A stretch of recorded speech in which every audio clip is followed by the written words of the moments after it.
جو فطرت کے مطابق ہر مخلوق کی ایک فطرت ہے، سانپ کی ایک فطرت ہے، گھوڑے کی ایک فطرت ہے، جی 2 پیروں کے مخلوق کی ایک فطرت ہے، 4 پیروں والوں رینگنے والوں کی اپنی فطرت ہے. تو انسان کی جو فطرت کا حصہ ہے وہ اس کا مدنی فطرت، اس کی فطریات میں سے ایک فطری جو اس کا مزاج ہے وہ مدنی الطب ہونا ہے، وہ مل کے رہنا چاہتا ہے، وہ شہری ایک حیات رکھنے والا وجود ہے، اس کو سب کے ساتھ رہنا ہے. اس کی خلقت ہی ایسی ہے کہ وہ اکیلا ہے ہی نہیں، وہ تنہا نہیں ہے. ہم دنیا میں جب آئے ہیں یا ہم دنیا میں آئے تھے یا ہمارا بچہ جب دنیا میں آتا ہے، ہمارا کوئی عزیز پوتا بھانجا نواسا کوئی بیٹا دنیا میں آتا ہے بچہ، تو وہ بھی اللہ کے یہاں سے 3 چیزیں لے کر آتا ہے. چوتھی چیز اللہ کے یہاں سے کوئی کچھ بھی نہیں لے کے آتا. یعنی ہم میں سے کوئی بھی ان 3 چیزوں کے علاوہ اللہ کے یہاں سے کچھ نہیں لے کر آیا. سب سے پہلی چیز جو ہم اللہ کے یہاں سے لے کر آئے ہیں، یعنی ہماری خلقت کے ساتھ ساتھ آئی ہے، وہ ہے ہماری روح. دوسری چیز ہے ہمارا بدن. تیسری چیز ہے ہمارے تعلقات. کسی کے بیٹے ہیں، کسی کے نواسے ہیں، کسی کے پوتے ہیں، کسی کے بھتیجے ہیں، کسی کے بھانجے ہیں. یہ رشتے اللہ نے بنا کے بھیجے ہیں. یہ تعلقات وہاں سے ہم لے کر آئے.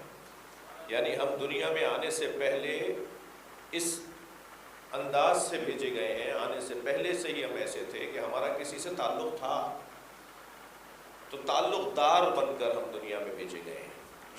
رشتوں کے ساتھ دنیا میں بھیجے گئے ہیں. ہماری فطرت کا حصہ ہے کہ ہم کسی نہ کسی کے ساتھ مل کر رہنا چاہتے ہیں، مانوس رہنا چاہتے ہیں. کبھی غور فرمایا میرے محترم سننے والوں نے، یہ جو اشرف المخلوقات انسان، ساری مخلوقات، ان گنت مخلوقات ہیں اللہ کی، ان ساری مخلوقات میں سب سے زیادہ جو اعلیٰ اولیٰ اشرف اجلہ مخلوق ہے وہ انسان ہے. تو اس کو ہر چیز میں اشرف ہونا چاہیے تھا، اسے ہر چیز میں اعلیٰ ہونا چاہیے تھا نا. مثلا بطخ کا بچہ تو فوراً تیرنے لگ جائے، بکری کا بچہ تو فوراً دوڑنے لگ جائے جی، مگر انسان کا بچہ 1 سال پہلے تک تو چل ہی نہیں پاتا، 2 سال بعد تو یہ ٹوٹے پھوٹے لفظ بولنے لگتا ہے. یعنی اس کو ہر چیز میں پھر اشرف ہونا چاہیے تھا نا.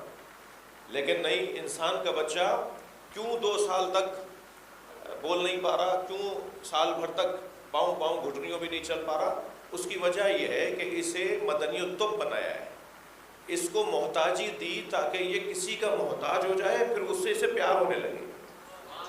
ماں کے ساتھ اسے اس لیے جوڑ دیا، باپ کے ساتھ، بڑی بہن کے ساتھ اس لیے جوڑ دیا، چاچی تائی نانی مامی کے ساتھ اس لیے جوڑ دیا کہ بڑا ہو کر ان رشتوں کی قدر کرے. صلوات پڑھے محمد.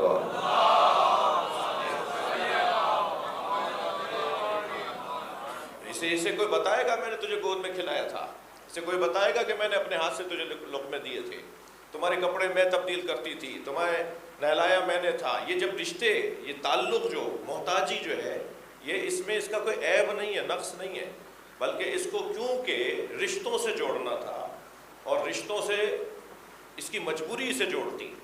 اگر یہ مجبور نہیں ہوتا اور جانوروں کی طرح اور مخلوقات کی طرح پیدا ہوتے کے ساتھ ہی سارے کام خود کرنے لگ جاتا.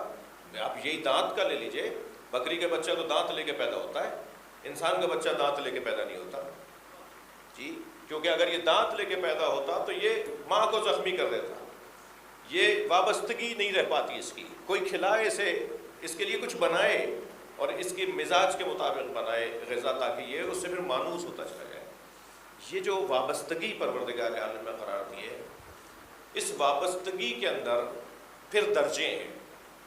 کچھ وابستہ لوگ تو وہ ہیں کہ جو اسی جیسے ہیں، جیسے بھائی کے لیے بھائی، بہن کے لیے بھائی، بھائی کے لیے بہن، یہ رشتے ایک جیسے ہیں، دونوں کا کوئی خاص فضیلت کسی کو کسی پر نہیں ہے. لیکن کچھ رشتے ایسے ہیں کہ جنہیں رشتوں میں سرداری عطا کی ہے، اور رشتوں میں سرداری جو ہے وہ باپ کو اور ماں کو حاصل ہے. یہ سارے رشتوں میں سردار رشتہ اگر ہے تو وہ باپ کا اور ماں کا ہے، اور ان دونوں میں بھی ماں کا رشتہ باپ کے رشتے پر ایک اعتبار سے اولویت رکھتا ہے. عزت ماں کو دلوائی ہے، ولایت باپ کو دلوائی ہے. صلوات پڑھے گا محمد والے جی. ماں کے قدموں کے نیچے جنت ہے، مگر ولایت ماں کو حاصل نہیں ہے. شادی ہوتے وقت لڑکی کے لیے ضروری ہے کہ اس کا ولی اس کی شادی پہ راضی ہو، اس کے رشتے پہ راضی ہو، اس کے نکاح پر ولی کی اجازت لازم ہے، ماں کی اجازت لازم نہیں ہے۔ ایک صلوات اور پڑھ لیں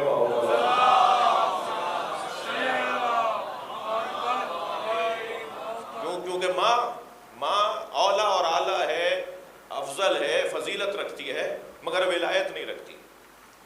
ولایت کے تقاضے کچھ اور تھے جو ماں پورا کر نہیں سکتی تھی، اس لیے باپ کو ہمیشہ ولی بنایا گیا ہے۔ اور شاید یہ ایک سبب رہا ہو کہ مولا نبی نے ارشاد فرمایا انا والی ابوا ہاذل امہ، میں اور علی اس امت کے دو باپ ہیں۔ شاید اس کا ایک موٹا سبب یہ ہے، میں اور علی اس امت کے دو باپ ہیں، شاید ایک موٹا سبب یہ ہے کہ اگر کسی میدان میں امت کی ماں امت کے باپ کے مقابل آ جائے تو یہ مت دیکھنا کہ ماں کیا کہہ رہی ہے، یہ دیکھنا کہ باپ کیا کہہ رہا ہے۔ صلوات پڑھے محمد والے۔